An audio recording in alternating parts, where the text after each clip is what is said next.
Hi everyone. Today we will diving into a fascinating question. How far can a TV series separate itself from its original work?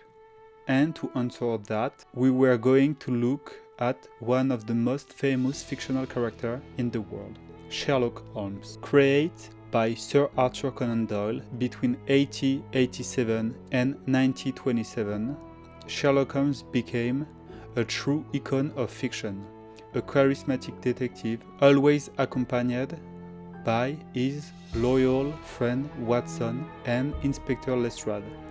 He solved some of the trickiest mysteries ever written, and it didn't take long for him to make his way onto the screen. As early as the 90s, Sherlock appeared in Sherlock Holmes Baffled, a 1-minute silent short film. Since then, he's never left your screen. But what's fascinating is how each adaptation brings a new vision, sometimes faithful, sometimes wildly different. So, buckle up, because we're about to explore over a century of Sherlock Holmes adaptation. Do you know, dinner at the vicarage is a splendid idea.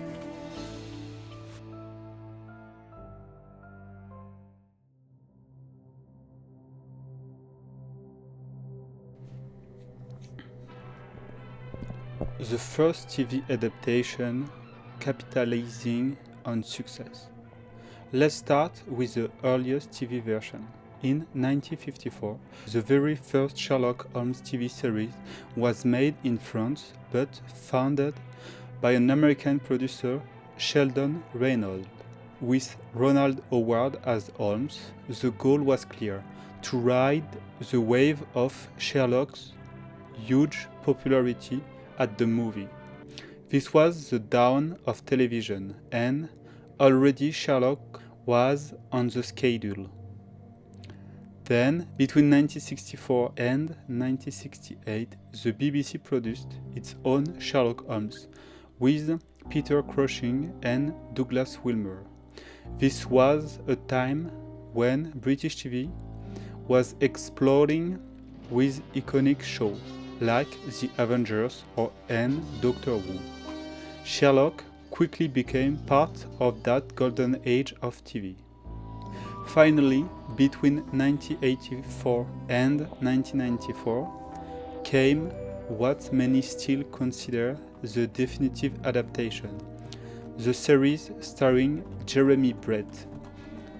This version adapted almost all of Conan Doyle's story with incredible fidelity, even adjusting episode length to match the original novel, like in The Hound of Baskerville. Up to this point, the focus was on faithful, almost heritage-style adaptation.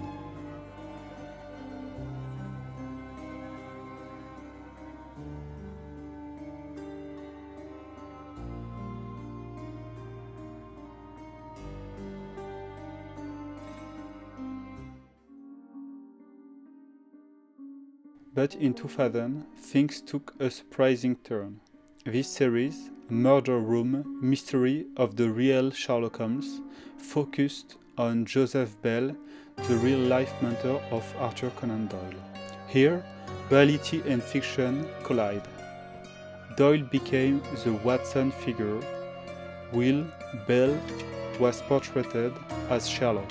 The result, a meta-series that constantly blurred the line between history and storytelling.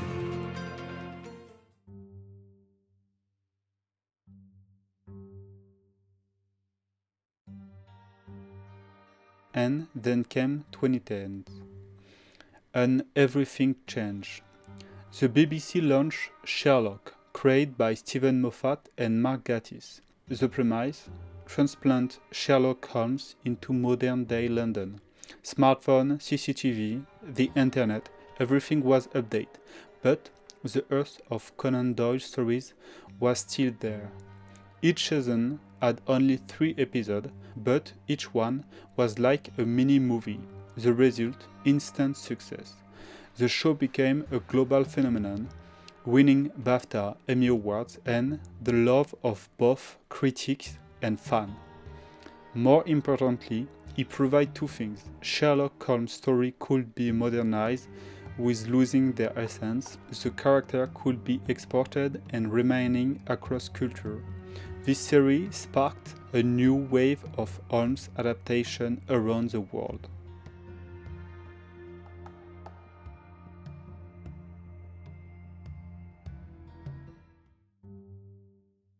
In 2012, the Americans responded with Elementary.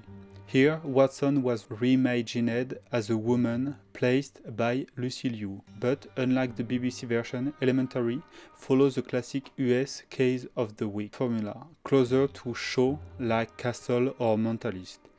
It wasn't about bold, authorial version. It was entertaining a Hubbard audience. Then in 2013, Russia offered its own darker take, with characters drifting far from Conan Doyle's origins. Watson took on a much bigger role, and the show even suggests a possible romance between him and Mrs. Hudson. In 2015, South Korea launched Love District Sherlock K.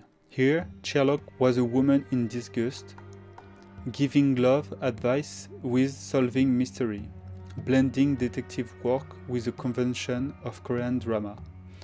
And in China, a show marketed internationally as a young Sherlock wasn't actually about Holmes at all.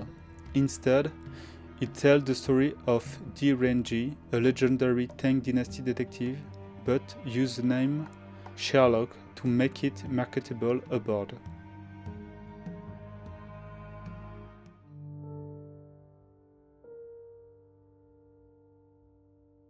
We can't forget Japan. In 1984, Hayao Miyazaki worked on an animated Sherlock Holmes, where all the characters were anthropomorphic dogs.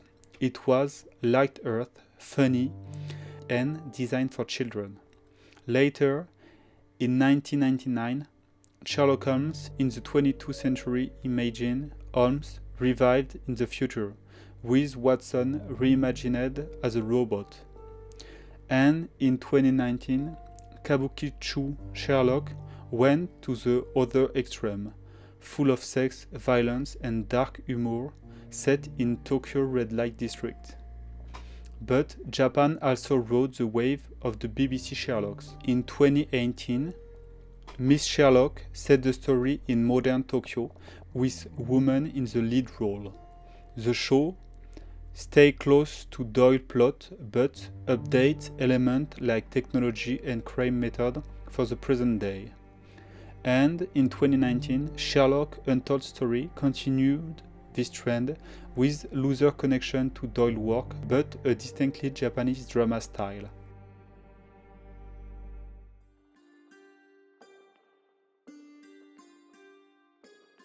So let's return to our original question. How far can a TV series drift from its original source?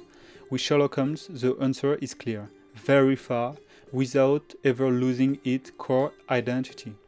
Whether faithful like Jeremy Brett, modernized like BBC Sherlocks, reimagined in Russia or Korea, or reinvented in Japanese animation, Sherlock continues to evolve.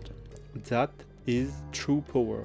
A character so rich, so iconic, that it can cross era, culture, and genre without ever fading away.